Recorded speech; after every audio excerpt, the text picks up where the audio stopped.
Good morning fourth class. कैसे हैं आप सब? मैं आपकी हिंदी की अध्यापिका मिसेस सोनू जैन, विद्या बाल भवन स्कूल से। बच्चों, आप सभी को मालूम है हम लोग व्याकरण पाठ के इस समय अभ्यास माला कर रहे हैं। हमने पिछली वीडियो में पाठ 2 वर्णमाला से इसको समझा भी और इसके कुछ प्रश्न उत्तर भी करे। आज भी हम इसी पाठ से दोबारा समझेंगे और इसके कुछ प्रश्न उत्तर भी करेंगे। उससे पहले एक बात और आप ध्यान दीजिए क्लास, कि आपको जो भी मैं समझाती हूँ वो अच्छे से याद करना है और जो अभ्यास माला मैं आपको करवा रही हूँ उसे आपको फ़ोटोकॉपी करवाना है। ठीक है, आपको फ़ोटोकॉपी कराना है और जब आपके स्कूल खुलेंगे तब आपको उस फ़ोटोकॉपी को अपनी कॉपी में पेस्ट करना है। ठीक है, आपको ये बात ध्यान से समझ में आ गई और आपको अपनी राइटिंग भी बहुत इम्प्रूव करनी है। देखिए, हम पाठ 2 वर्णमाला कर रहे हैं। आपको मालूम है वर्णों के समूह को वर्णमाला कहते हैं, है ना। और ध्वनि के बोले और लिखे जाने वाले रूप को ही वर्ण कहते हैं। जो ध्वनि है, जो बोल रहे हैं हम, उसको लिखे जाने वाला रूप ही वर्ण कहलाता है ना। वर्णों के समूह को क्या कहते हैं? वर्णमाला। और इन वर्णों को बच्चों 2 भागों में बांटा गया है। कौन कौन से हैं इसके 2 भाग? स्वर और व्यंजन। क्या है? स्वर और व्यंजन। स्वरों को बोलने में किसी भी अन्य वर्ण की सहायता नहीं लेनी पड़ती। ये कौन कौन से होते हैं? अ, आ, ई, ओ, री, ए, ऐ, ओ, औ। अंग और अंगहा को बच्चों अयोग वहा कहा जाता है। और अ स्वर तो है, लेकिन ये अंग्रेजी भाषा का स्वर है। ठीक है, जो अब हिंदी में प्रयोग होने लगा है। यहाँ पे देखिए, अंग को अनुस्वार कहते हैं और इसे वर्ण के ऊपर लगाया जाता है। और अहा को विसर्ग कहते हैं और इसे ह की तरह बोला जाता है और इसको वर्ण के हम बाद में लगाते हैं। अब है अ, चंद्र के साथ, इसे अनुनासिक कहते हैं। इसको बोलते समय बच्चों नाक और गले दोनों से बोला जाता है। जैसे बोल के देखिए, आँख, गाँव, 5, है ना। और अ मैंने भी बताया था ना, ये अंग्रेजी भाषा से हिंदी में आई हुई ध्वनि है।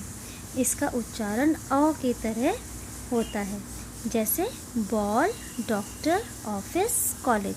देखिए, अ की तरह हो रहा है लेकिन लिखा किस तरीके से जा रहा है ना। यहाँ पर एक आपको तालिका दी गई है जिसमें सभी स्वरों की मात्राएं दी गई हैं। हमेशा ध्यान रखिए, अ की कोई मात्रा नहीं होती। अ सभी व्यंजनों के साथ जुड़ा हुआ होता है और यदि व्यंजन में से अ को हटा दिया जाता है तो वो स्वर रहित हो जाता है। ठीक है, इसमें से स्वर निकल जाता है। देखिए, अब है र के साथ ऊ और ऊ लगाने पर किस तरीके का रूप आता है। देखिए, ऊ की मात्रा तो हमेशा नीचे लगती है ना वर्ण के, लेकिन र के साथ यह नीचे ना लगकर बीच में लगती है। ध्यान देंगे ना क्या क्या बोल रही हूँ मैं, इन सब चीज़ों को आप ध्यान से सुनें। जितनी भी वीडियो बच्चों मैं आपके लिए बना रही हूँ वो आपको हर बार बहुत ध्यान से सुननी है। अच्छा, इन ध्वनियों को बोलते समय हमें स्वरों की सहायता लेनी पड़ती है। कौन सी ध्वनियाँ हैं ये है व्यंजन।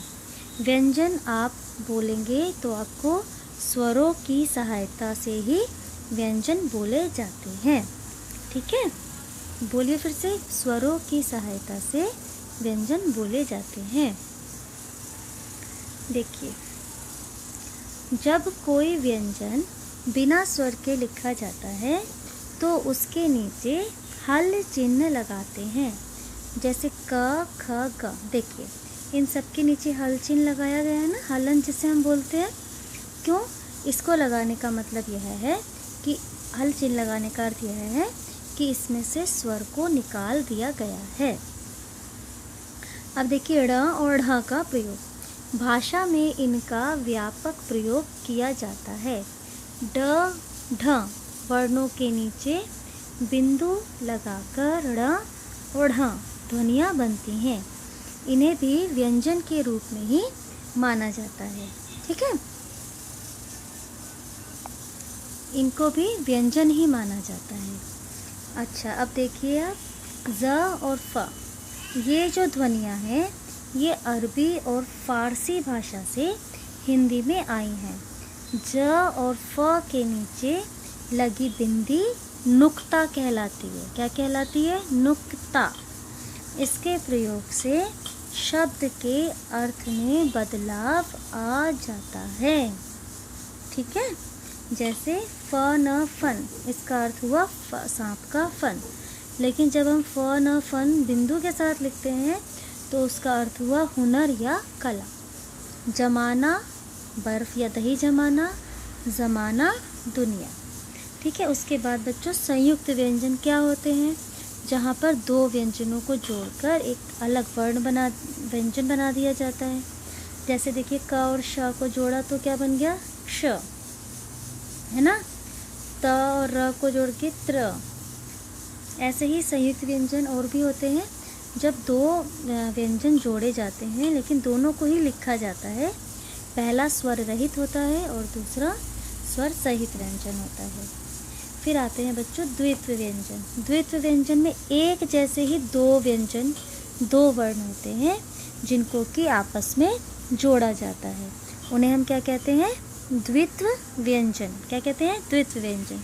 जैसे देखिए पक्का, कच्चा, गुब्बारा, लड्डू, है ना। अब है र के विभिन्न रूप। ये तो आपको मालूम ही है, र एक व्यंजन है तो इसको हम कहीं भी प्रयोग कर सकते हैं, पहले भी, बाद में भी और बीच में भी।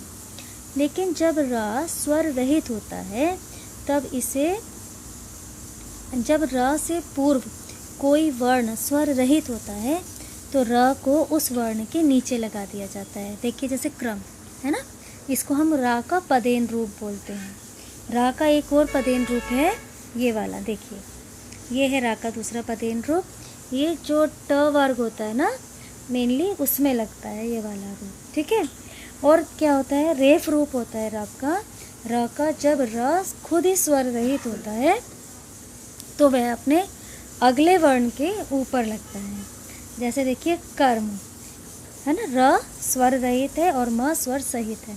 यहाँ पे इसका विच्छेद करके भी दिखाया गया है। ठीक है बच्चों, वर्ण विच्छेद क्या होता है आपको पता ही है ना। सभी जो शब्द हैं उसमें से सभी स्वरों और व्यंजनों को अलग अलग करके क्रमानुसार लिखना। देखिए किसी शब्द के वर्णों को अलग करना वर्ण विच्छेद कहलाता है। देखिए यहाँ पर देखिए आप अंकुर का देखिए, अंक जमा क जमा उ, अंकुर जमा आ, अंकुर। ठीक है, तो इस पाठ में बच्चों आपने क्या क्या जाना? आपने जाना कि ध्वनि के बोले और लिखे जाने वाले रूप को वर्ण कहते हैं। वर्णों के समूह को वर्णमाला कहते हैं। वर्णमाला में स्वर और व्यंजन होते हैं। शब्द बनाते समय व्यंजन के साथ स्वर मात्रा के रूप में लगते हैं और दो व्यंजनों का मेल संयुक्त व्यंजन कहलाता है। और र के अनेक रूप हैं, रेफ रूप, पदेन रूप और रा का मूल रूप। बच्चों इसके अभ्यास माला हम आरंभ कर चुके हैं, है ना। उसके कुछ प्रश्न हम कर चुके हैं, अब हम आगे के प्रश्न करेंगे। चलिए क्लास, अब इसके अभ्यास माला देख लेते हैं। देखिए हम कर चुके हैं म में सभी स्वरों की मात्राएं लगाइए, वो हम लगा चुके हैं। सही मात्रा लगाकर शब्द बनाए। देखिए ऊ की मात्रा लगाया, आ की मात्रा, ई की, री की, है ना। फिर अगला प्रश्न क्या था? सही वर्ण पर अनुस्वार या अनुनासिक चिन्ह लगाना है। उसमें आपने बंदर, पंखा और आँख बनाया। सांप के ऊपर भी अनुनासिक लगाया गया। फिर अगला प्रश्न था आपका र के विभिन्न रूप लिखो। अभी हमने र के सारे रूप पढ़े हैं ना, पदेन रूप, रेफ रूप, ये सब र के रूप हैं। ठीक है, उसके बाद अगला प्रश्न हम कर चुके हैं संयुक्त व्यंजनों से बनने वाले 3-3 शब्द लिखो। आपने प य से प्याला प्याज प्यारी, न य से न्याय न्यायाधीश अन्य, व य से व्यापारी व्यवसाय, ध्य से ध्यान अध्यापिका साध्य। ये बनाया है। फिर अगला प्रश्न था कि ऐसे 3-3 शब्दों की सूची बनाएं जिसमें ण ढ और ढ का प्रयोग होता है। ण से आपने प्रणाम बनाया, प्रण प्रेरणा, ड़ से रबड़ लड़ाई लड़की, और ढ से चढ़ाई मेड़ कढ़ाई। फिर अगला प्रश्न था आपका बच्चों क्ष और त्र, श त्र और श्र से 2-2 शब्द बनाओ। क्ष से क्षमा परीक्षा, त्र से त्रिपाठी छात्र, ज्ञ से ज्ञानी अज्ञात, श्र से श्रमिक श्रुतलेख। इतने सब कुछ हम पिछली वीडियो में कर चुके हैं। आज हम करेंगे प्रश्न 8। इन शब्दों के वर्णों को अलग अलग करके लिखिए, यानी कि वर्ण विच्छेद। देखिए पापा, प के साथ आ स्वर सुनाई पड़ रहा है तो प और अ। यहाँ पे देखिए प के नीचे हलंत नहीं लगाया गया है, हलंत आएगा। दूसरे में हलंत लग गया है प आ, तो प और आ मिला के पापा। ऐसे ही भाषा का देखिए, भ जमा आ भा, श जमा आ शा भाषा।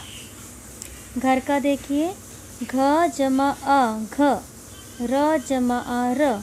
यहाँ पे घ और र दोनों के नीचे हलंत आएगा। बच्चों अगर आप वीडियो ध्यान से सुन रहे हैं तो आप जब अपने फ़ोटोकॉपी चिप पेस्ट करेंगे तब आप इसमें हलंत लगा देंगे। मुझे मालूम पड़ जाएगा आपने ध्यान से वीडियो सुनी थी या नहीं सुनी थी। देखिए पेड़, प और ए पे, ड़ और अ ड़, प के नीचे ड़ के नीचे हलंत आएगा। ठीक है। अगला प्रश्न है, दिए गए वर्णों को मिलाकर शब्द बनाइए। दिए गए वर्णों को, यहाँ पे ग लिखा हुआ है, वर्णों आएगा, मिलाकर शब्द बनाइए। देखिए श जमा आ शा, ख जमा आ ख शाख, ग जमा आ गा, य जमा आ य गाय, म जमा उ मु, ल जमा ई मूली, स जमा उ सु र, रेफ में आ गया य और अ य सूर्य। अगला प्रश्न है बच्चों, नीचे दिए गए बॉक्स में से संयुक्त व्यंजन और द्वित्व व्यंजन वाले शब्द लिखिए।